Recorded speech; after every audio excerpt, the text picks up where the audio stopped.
Hello and welcome to News 9. I am Nishchita, and first up, Narendra Modi's recent visit to the valley was more than just a Prime Minister's visit. He has a mission in place for the assembly elections in Jammu and Kashmir. Take a look as to what that is. After a massive win in the Lok Sabha elections, especially in Uttar Pradesh, BJP has now set its eyes on J&K's assembly elections. The party is gearing up for the elections with an ambition of gaining at least 44 seats. The party named this task as Mission 44. J&K, which has 87 assembly seats, will go to the polls later this year. J&K is one of the states in India that holds elections every 6 years instead of the 5 years national norm. The state assembly polls will be closely watched as the BJP was able to gain 3 out of 6 seats in J&K in the Lok Sabha elections. The task is already in place as Modi created a record of visiting the valley twice after becoming the Prime Minister. He also addressed crowds in Ladakh and Kargil wearing the traditional attire Goncha. Modi's Kargil visit was seen as a landmark of sorts as this was the first Prime Minister to visit the region since 1999. He wooed the crowds in both the areas by making several promises of employment, universities in the region and many more. He even cleared a long-standing debt that the state had to pay to the Food Corporation. Amit Shah, the party president, has already put the task in force. He has instructed party workers to work hard for the upcoming assembly elections in the state. The only question remains as to whether Modi can do the unthinkable in the valley. Let's wait and watch. A News 9 report. And while temples were plundered during ancient times by foreign invaders who were in search of treasure. And if you thought it was a thing of the past, then think again. Incidents of treasure hunts have been witnessed in the Talawadi village of Mandya district. The ancient Ranganatha temple in this village has been in a dilapidated condition for a long time. The sanctum sanctorum of the temple was damaged by some miscreants. You must be thinking, who would want to damage the temple sanctum? Well, it was treasure hunters who targeted the Ranganatha temple this time. They dug up the areas around the temple in search of treasure. Since this temple is situated in the middle of the forest, it was an easy target for the miscreants. However, it is uncertain if treasure hunters found any riches.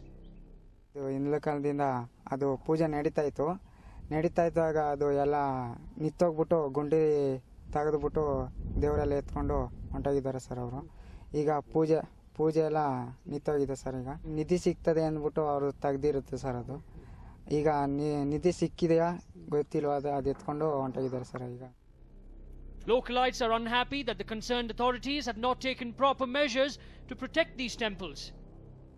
ತಾಲ್ವಾಡಿ Anjaneya ದೇವಸ್ಥಾನ ತುಂಬ ಪ್ರಸಿದ್ಧವಾದ್ದು, ತುಂಬ ಎಲ್ಲ ಥರಕ್ಕೂ ಅನುಕೂಲ ಇದೆ ಭಕ್ತಾದಿಗಳಿಗೆ. ಆದರೆ ಅಲ್ಲಿ ಯಾವುದೇ ಥರ ಅಭಿವೃದ್ಧಿ ಕೆಲಸ ಆಗಿಲ್ಲ. ಹಿಂದೆ ಒಂದು ಶ್ರೀರಂಗಸ್ವಾಮಿ ದೇವಸ್ಥಾನ ಒಂದಿತ್ತು, ಆ ದೇವಸ್ಥಾನದಲ್ಲಿ ಇದ್ದ ವಿಗ್ರಹನ ಯಾರೋ ಕಳ್ತನ ಮಾಡ್ಕೊಂಡು ತಗೊಂಡು ಹೊರಟೋಗಿದ್ದಾರೆ. Many ancient temples are located in the same locality. However, there are chances that these temples might be attacked as well. Is there a way to stop these attacks? Ravi Lalipalya, News 9, Mandya. And well, to commemorate the 68th Independence Day, the Deputy Commissioner of Gadag has planned to beautify his district. What is the plan of action? Let's find out. The Gadag Deputy Commissioner, who is usually seated in his office, checking the documents with a pen and a paper, was seen doing something different.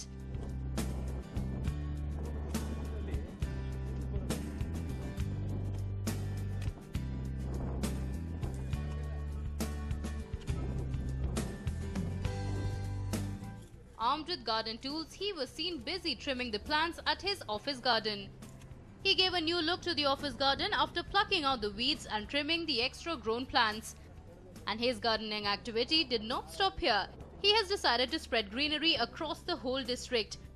Marking the celebration of 68th Independence Day, the Deputy Commissioner announced his decision to plant 68,000 plants in Gadag and Bettagiri. ಎಲ್ಲರಿಗೂ ಇದು ಒಂದು ಪ್ರೋತ್ಸಾಹವಾಗಬೇಕು. ಎಲ್ಲರೂ ತಮ್ಮ ಕೆಲಸ ಅಂತ ಮಾಡಬೇಕು. ಒಬ್ಬೊಬ್ಬರು ಒಂದು ಗಿಡ ಬೆಳೆಸಿದರೆ ಖಂಡಿತವಾಗಿ 68,000 ಜನ ಇದ್ದಾರೆ, ವಿದ್ಯಾರ್ಥಿಗಳಿದ್ದಾರೆ, ಜನ ಇದ್ದಾರೆ. ಬೆಳೆಸಿದರೆ 68,000 ಮರ ಬೆಳೆದರೆ ಇದು ಖಂಡಿತವಾಗಿ ಇದು ಒಂದು ಅತ್ಯಂತ ಹಸಿರು ನಗರ ಆಗಿ ಆಗ್ತದೆ. The Deputy Commissioner, who was busy beautifying his 20-acre office garden, has taken his gardening to the next level. He has been working to implement his plan of planting 68,000 plants for the past 2 days. The initial digging work to plant these 68,000 plants has already started, and the enthusiasm of the Deputy Commissioner has motivated other officials to actively involve themselves in this project. Sanjeev for News9, Gadag. Well, it's not just rash driving that BMTC is famous for. They also have the distinction of stopping buses randomly at bus stops, creating nuisance for other commuters. This soon will be a thing of the past, though. Haven't all of us seen BMTC buses being stopped randomly at bus stops?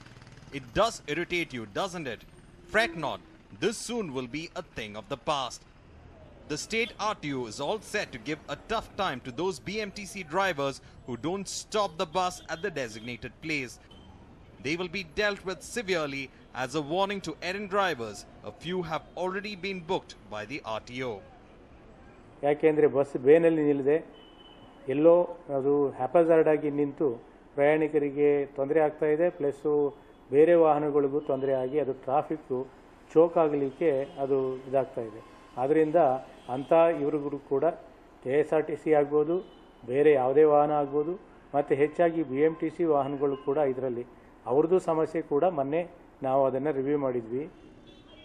BMTC conveniently washed its hands of the issue and stated that drivers and conductors have been told a number of times to follow lane discipline and avoid haphazard stopping. The BMTC traffic director even stated that strict action would be taken against those drivers and conductors who are found violating the set norm. We have started Sarathi service in the city in an effort to curb such indisciplined driving. Despite that, we have been getting reports of drivers causing problems to commuters. We have taken strict action against those. If the transport department books a case against such buses, we will hold the driver of that bus responsible. There have been such efforts even in the past. Will things be any different, at least this time around, is what remains to be seen. Pavitra for News9, Bengaluru. Well, this is the story of two highly ranked officers embroiled in a tug of war. So what is the actual story? Here are the details. Sri Vidya is the president of Hassan City Municipal Corporation. Krishnamurthy is the commissioner. And in what comes as an open attack, the commissioner of Hassan City Municipal Corporation has taken on its president most daringly. He has even asked the DC, V. Anbukumar, to invalid her.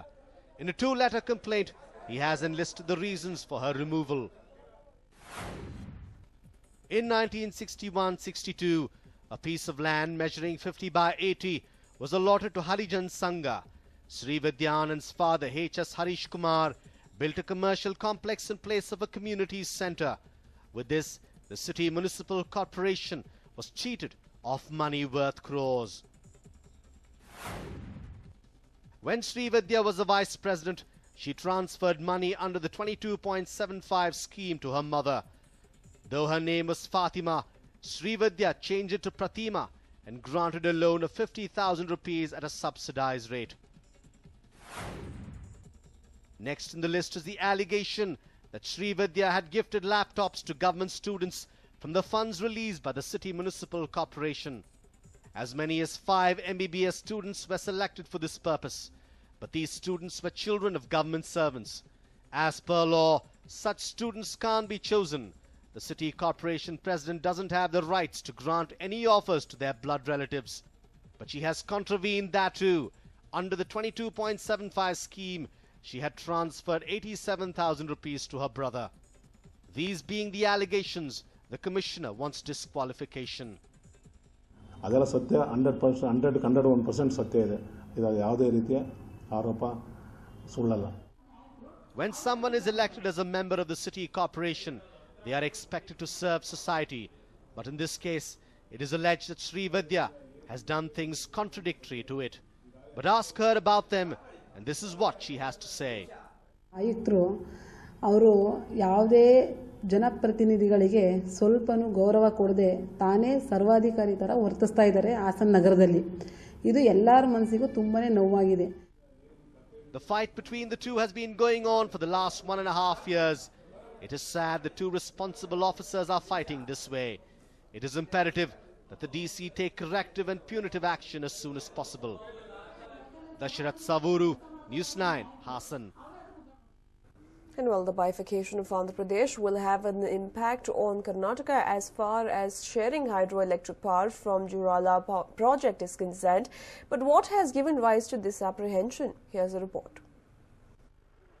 Priyadarshini Jurala hydroelectric project in Andhra Pradesh produces 234 megawatts of hydroelectric power every day. Very few of us are aware of the fact that Karnataka has 50% share in the power produced from 6 hydroelectric units in Jurala. A memorandum of understanding between Karnataka and then United Andhra Pradesh was signed in this regard way back in 1978. The agreement was to share the power equally. Since the work pertaining to installation of power lines in Karnataka have not been completed, the entire power generated in the unit is solely utilized by Andhra Pradesh. Now, at a time when everything is set and the state is ready to receive power, the bifurcation of Andhra Pradesh has taken place. Speculations are rife that tussle is on between the separated states over sharing power from Jurala project. The residents of Raichur, which is close to Jurala, have expressed apprehension that if Karnataka government delays to demand its share, the situation would go beyond control. The Jurala power project began producing power in the year 2010, and since then Andhra has been consuming the power produced. Now, since the lines are installed in Karnataka, half of the power generated should come to the state. It is believed that Karnataka and Andhra Pradesh have arrived at an agreement of using the power alternatively on weekly basis. If Karnataka consumes the entire 234 megawatts of power for the first week of a month, the second week Andhra will use it. The cycle goes that way.